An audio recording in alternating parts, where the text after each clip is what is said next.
नैब से मुतालिक तमाम मुकदमात आईनी अदालत सुनेगी। सुप्रीम कोर्ट ने नैब तरमीम के बाद अदालती दायरे इख्तियार से मुतालिक फैसला सुना दिया। फैसले के मुताबिक नैब कानून में तरमीम के बाद सुप्रीम कोर्ट अब नैब मुकदमात नहीं सुन सकती। नैब के तमाम मुकदमात विफाकी आईनी अदालत मुंतकिल हो गए हैं। सुप्रीम कोर्ट ने नैब और विफाकी हुकूमत का मौक़िफ़ दुरुस्त करार दे दिया। जस्टिस मोहम्मद अली मजहर ने महफूज शुदा मुख्तसर फैसला पढ़कर सुनाया। सुप्रीम कोर्ट के फैसले के बाद बानी PTI की मुश्किलात में भी इजाफा। बानी PTI 190 मिलियन पाउंड केस में सजा मुअत्तली सुप्रीम कोर्ट से चाहते थे, जबकि बानी PTI ने सजा मुअत्तली की अपील भी दायर कर रखी थी। रजिस्ट्रार एतराजात के बाद बानी PTI के वकला ने चैम्बर अपील भी दायर की थी।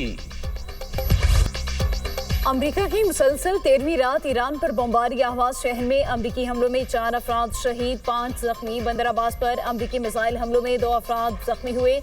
केशम जजीरे के करीब धमाकों की आवाजें। अमरीकी फौज के 2 मिसाइल मोसान गांव के करीब भी गिरे। मशरकी तेहरान, उम्मीदिया, जासिक, इंदमिश्क, खुरमाबाद पर भी अमरीका के हमले। अमरीकी हुकाम के मुताबिक ईरानी फौजी अहदाफ को निशाना बनाया गया। हमलों का मकसद पासदारान इनकलाब की जानिब से तिजारती जहाज रानी को लाहक खतरात को कम करना है। ईरानी वजारत सेहत के मुताबिक अमरीकी फ़ज़ाई हमलों के दोबारा आगाज के बाद से 55 अफराद शहीद, 629 जख्मी हो चुके। ईरान का अमरीकी टोमाहॉक मिसाइल तबाह करने का दावा। पासदारान इनकलाब का कहना है कि हनूज की फजाओं में अमरीकी क्रूज मिसाइल मार गिराया, जबकि रूसी मीडिया के मुताबिक ईरान ने कशम जजीरे के करीब परवाज करने वाला एक तैयारा भी तबाह कर दिया। ईरान के खिते में अमरीकी अड्डों पर जवाबी हमले। अमरीकी तनसीबात पर मिसाइल और ड्रोन दाग दिए। बहरीन, उर्दन और कुवैत में अमरीकी तनसीबात पर हमले। ईरानी फौज का कहना है बहरीन और उर्दन में अमरीकी फौजी तनसीबात पर ड्रोन हमले किए। बहरीन की शेख ईसा एयरबेस पर ईंधन के ज़खायर गोदामों पर हमले किए। बहरीन में अमरीकी फौजी रिहायशी इमारतों को भी निशाना बनाया गया। उर्दन की अल-अज़रक एयरबेस पर तैयारों के हैंगर्स, मरम्मती मराकज़ और फौजियों की रिहाइशगाहों पर हमले किए गए। उधर कुवैत में खतरे के सायरन बज गए। कुवैती फौज का कहना है फ़िज़ाई दिफाई निज़ाम ने ईरानी मिसाइल और ड्रोन तबाह कर दिए। ईरान का अमरीकी टोमाहॉक मिसाइल तबाह करने का दावा। पासदारान इनकलाब का भी ये कहना था कि सदर ट्रंप का अबनाए हुर्मुज़ में नुकसान का अजाला ईरानी फंड से करने का ऐलान। कहा तिजारती जहाज़ों का नुकसान ईरानी फंड से पूरा किया जाएगा। ईरान के पैसों से अदायगी मुनसिफाना रास्ता है। अमरीकी सदर की ईरान पर अब तक के सबसे बड़े और तबाहकुन हमले की धमकी। बोले अमरीका बड़े हमले के लिए तैयार है। हम कहें तो इसराइल 2 मिनट के अंदर ईरान पर हमलों में शामिल हो सकता है, लेकिन उसकी ज़रूरत नहीं। ईरान मुज़ाकरात करना चाहता है लेकिन मुआहिदे के लिए तैयार नहीं। उन्हें अभी तक इतना नुकसान नहीं पहुंचा कि वो मुआहिदे पर आमादा हो जाए। हौसियों ने बहरी जहाज़ों पर दोबारा हमला किया तो अमेरिका ईरान को उसका जिम्मेदार ठहराएगा। ईरान को सख्त सजा दी जाएगी और हौसियों को भी उसके नताइज भुगतना होंगे। अमेरिकी सदर ने सऊदी अरब से सिविल न्यूक्लियर मुआहिदा इब्राहिमी मुआहिदे से शमूलियत से मशरूत कर दिया। सोशल मीडिया पर बयान में कहा कि सऊदी अरब को यूरेनियम अफजूदगी की इजाज़त नहीं होगी। मुंजमद ईरानी असासों के इस्तेमाल पर अब्बास इराक़ची की अमरीकी सदर को वार्निंग। कहते हैं अमरीका ईरान के मुंजमद असासे किसी सूरत इस्तेमाल नहीं कर सकता। किसी दूसरे मुल्क के असासे जब्त करना इश्ताल अंगेज इक़दाम है। ऐसे इक़दाम आलमी मालियाती निज़ाम में अफरा तफरी और अदम इस्तेहकाम को जन्म देंगे। अगर हुकूमतें असासों की जब्ती को मामूल बना लें तो फिर किसी भी मुल्क के माली असासे महफूज नहीं रहेंगे। अमरीकी इंतजामिया के बाज़ ओहदेदार ज़मीनी हक़ाइक़ नज़रअंदाज कर रहे हैं।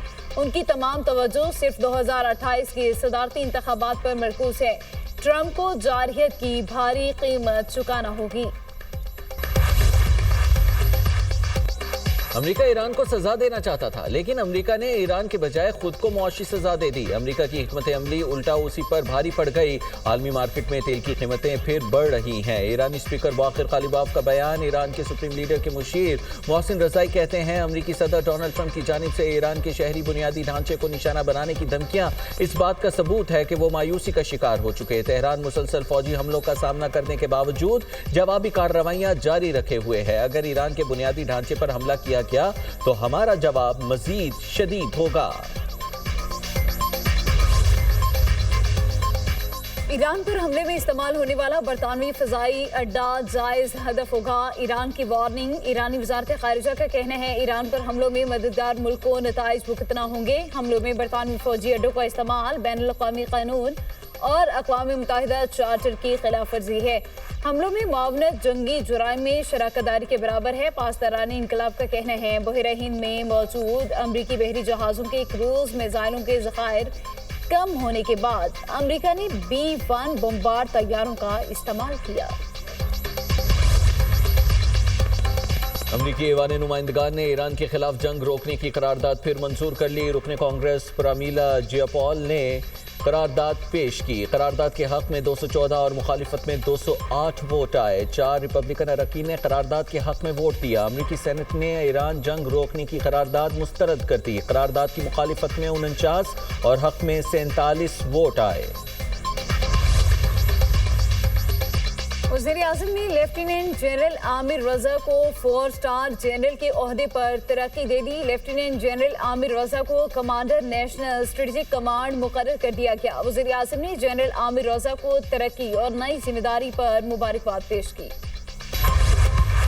पेट्रोलियम मसनूआत की कीमतों में लगातार इजाफा। पेट्रोल मजीद 4 रुपये 40 पैसे और डीजल 3 रुपये 62 पैसे महंगा। ओगरा ने पेट्रोलियम मसनूआत की कीमतों में इजाफे का नोटिफिकेशन जारी कर दिया। 4 रुपये 40 पैसे इजाफे के बाद पेट्रोल की नई कीमत 331 रुपये 52 पैसे हो गई। 3 रुपये 62 पैसे फी लीटर इजाफे के बाद डीजल की नई कीमत 378 रुपये 66 पैसे हो गई। अवाम का पेट्रोलियम मसनूआत की कीमतों में इजाफे पर नाराजगी का इजहार। शहरियों का पेट्रोल की कीमत कम करने का मुतालबा। ये काम रुकेगा नहीं, जो भी है जिस तरह भी है आवाम ने बोझ बर्दाश्त करना है। गरीब आदमी क्या करेगा, घर का खर्चा होता है। 1000 रुपए में आदमी क्या करेगा, 300 से कम आना ही नहीं है, ये मजीद ऊपर ही जाना है। ये तो गवर्नमेंट हमारे साथ बिल्कुल मजाक कर रही है। उनको चाहिए कि एकदम बढ़ा देना या डेली ना बढ़ाए ना। रोज बरोज इतना महंगाई हो रही है तो बहुत गरीब लोगों के साथ जाती है। गरीब लोग क्या करें। ये रेट रोजाना के हिसाब से बड़े गरीब आदमी के बस से बाहर है। अगर इस तरह की महंगाई होती रही तो हम घर बैठ जाएंगे। वज़ीर पेट्रोलियम अली परवेज मलिक की बैनुल-अक़वामी तवानाई कंपनियों के नुमाइंदों से मुलाकातें। पाकिस्तान के तवानाई और क्रिटिकल मिनरल्स के शोबों में सरमायाकारी पर इत्तफाक। सदर मॉरिगन हेव्स एनर्जी ने कहा पाकिस्तान के तेल और गैस की मौजूदा फील्ड्स की पैदावार बढ़ाने के लिए सरमायाकारी में दिलचस्पी रखते हैं। अली परवेज मलिक ने कहा मुकामी तवानाई पैदावार में इजाफे और गैर मुल्की सरमायाकारी के फ़रोग़ के लिए हुकूमती ताउन की यकीन दहानी करवाते हैं। वफाकी वज़ीर ने विटोल एशिया के CEO खैरन गलागर से भी मुलाकात की। अली परवेज मलिक ने गवादर में विटोल की जानिब से बंकरिंग ऑपरेशन के कामयाब आगाज पर मुबारकबाद दी। विटोल के हाई सल्फर फ्यूल ऑयल को very low sulphur fuel oil में तब्दील करने के मंसूबे को सपोर्ट फराहम करेंगे।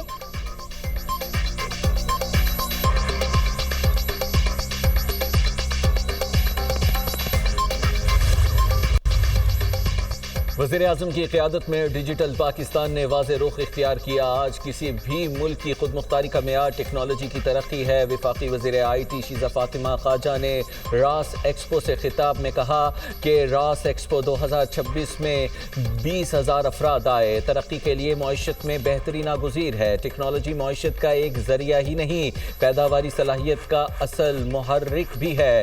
रवायती मईशत और सनत को ऑटोमेशन की तरफ लाना नागुज़ीर है। डिजिटल तब्दीली पायदार माशी तरक्की का बुनियादी सतून है। मुल्क में मानसून का तूफानी स्पेल जारी। मुख्तलिफ शहरों में बरसात। लाहौर के मुख्तलिफ इलाकों में मूसलाधार बारिश। गुजरांवाला कसूर में भी बादल खुलकर बरसे। कामुकी में बारिश की नॉन स्टॉप इनिंग्स। शकरगढ़ और नारोवाल में भी बादल की गरज बरस। लाहौर में बंद रोड पर बारिश के बायस घर की छत गिर गई। मलबे तले दबकर एक खातून और बच्ची जख्मी। कसूर के नवाही गांव दफ्तू में छत गिरने से एक खातून जाम हक, दूसरी जख्मी। उधर खैबर पख्तूनख्वा में भी बारिश समेत दीगर शहरों में बारिश। नशेबी इलाके ज़ेर-ए-आब, शहरियों को मुश्किलात का सामना। थर में भी बारिश। गर्मी का जोर टूट गया। सबसे ज्यादा निगर पार्कर में 80 मिलीमीटर बारिश रिकॉर्ड। स्कर्दू में बारिश से लैंडस्लाइडिंग। अंसर कैंप के मुकाम पर पुल बह जाने से जगलोड स्कर्दू रोड ब्लॉक।